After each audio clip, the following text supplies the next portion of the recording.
What if I told you that one of Food Network's most beloved chefs almost never made it to television? That the woman who would go on to transform thousands of terrible cooks into confident home chefs started her journey in a small town in upstate New York with nothing but a dream and an unshakable determination? Today, we're celebrating the incredible life of Anne Burrell, whose spiky blonde hair and no-nonsense attitude made her a household name. But have you ever wondered what drove this culinary powerhouse to dedicate her life to teaching others? What was it about her approach that could turn even the most hopeless kitchen disasters into success stories? Picture this. It's 1969 in Cazenovia, New York. A baby girl is born who will one day become the chef that millions of Americans turn to when they want to learn how to cook.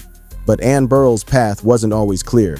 Growing up in a close-knit family, she discovered something magical happening in her grandmother's kitchen. Can you imagine being that young child, standing on a step stool, watching flour transform into bread, seeing simple ingredients become something extraordinary? What moment in your own childhood sparked a passion that still drives you today? Anne's early fascination with cooking wasn't just about the food, it was about the transformation. She attended Canisius College in Buffalo, but something was calling her elsewhere. Have you ever felt that pull towards something completely different from what everyone expected of you? That's exactly what Anne experienced when she made the bold decision to pursue her true calling at the Culinary Institute of America. But here's where Anne's story gets really interesting. She didn't just graduate and start cooking. She flew to Italy to immerse herself in authentic Italian cuisine. Picture a young American chef, probably barely speaking the language, working alongside Italian nonnas who had been perfecting their craft for decades. What kind of courage does it take to throw yourself into a completely foreign environment just to perfect your craft? This wasn't just education, this was transformation. When Anne returned to New York, she didn't take the easy path. She worked her way through some of the most demanding kitchens in the city. And if you've ever wondered why Anne seems so comfortable handling pressure on television, well, now you know. Those grueling restaurant shifts, the perfectionist head chefs, the dinner rushes that could break even experienced cooks. That's where Anne developed her signature tough love approach. But think about this. How does someone go from working behind the scenes in high-end restaurants to becoming the face that millions of people trust to teach them cooking?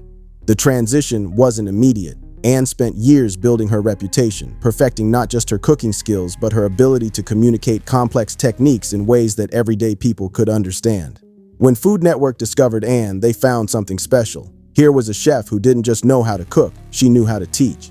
But what really set Anne apart? Was it just her distinctive look with that iconic spiky blonde hair? Or was there something deeper? The answer came in 2008 when Anne launched Secrets of a Restaurant Chef. For the first time, home cooks could peek behind the curtain of professional kitchens. Anne wasn't just showing people recipes, she was revealing the techniques that professional chefs use to make food extraordinary. Can you imagine the confidence that viewers gained when they realized they could create restaurant-quality dishes in their own kitchens? But Anne's real breakthrough came in 2010 with Worst Cooks in America. Now, let me ask you something. Have you ever watched someone try to cook and wondered how they survive day to day? Anne saw those people not as hopeless cases, but as diamonds in the rough. What kind of patience and vision does it take to see potential in someone who can't even boil water properly? Anne's approach on Worst Cooks was revolutionary. She combined tough criticism with genuine care. She'd call out mistakes without mercy, but she'd also celebrate every small victory. Think about the contestants who came on that show, people who were genuinely afraid of their own kitchens. What must it have felt like for them to go from burning toast to creating complete meals under Anne's guidance? Over more than a decade, Anne transformed hundreds of terrible cooks into confident home chefs. But here's what made her special. She never made anyone feel stupid. She made them feel capable.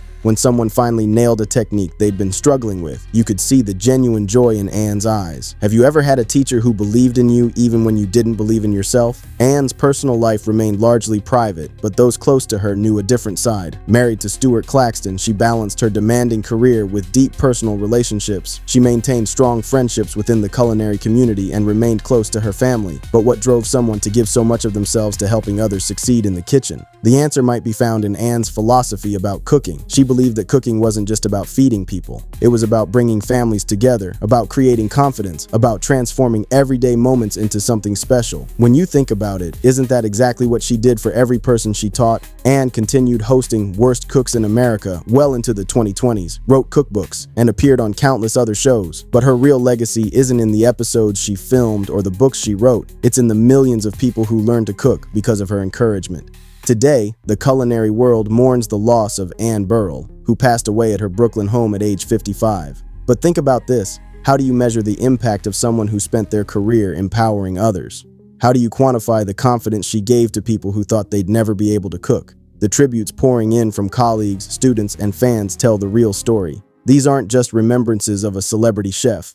They're testimonials from people whose lives were genuinely changed. Former contestants crediting Anne with helping them overcome their fear of cooking. Fellow chefs praising her dedication to culinary education. Fans sharing stories of how her shows gave them the courage to try new recipes. Anne Burrell didn't just teach people how to cook, she taught them that they were capable of more than they imagined. In a world full of celebrity chefs focused on their own fame, Anne focused on lifting others up. She proved that the best teachers aren't those who show off their own skills, but those who help others discover skills they didn't know they had. So as we remember Anne Burrell today, let's think about her true legacy. It's not in the restaurants where she worked or the shows she hosted. It's in every kitchen where someone feels confident enough to try a new recipe, in every family dinner that brings people together, in every moment when someone realizes they can create something wonderful with their own hands. What will you cook tonight? And when you do, will you remember the chef who spent her life teaching us that we're all more capable than we think? Rest in peace, Chef Anne Burrell. Your lessons live on in every kitchen you touched.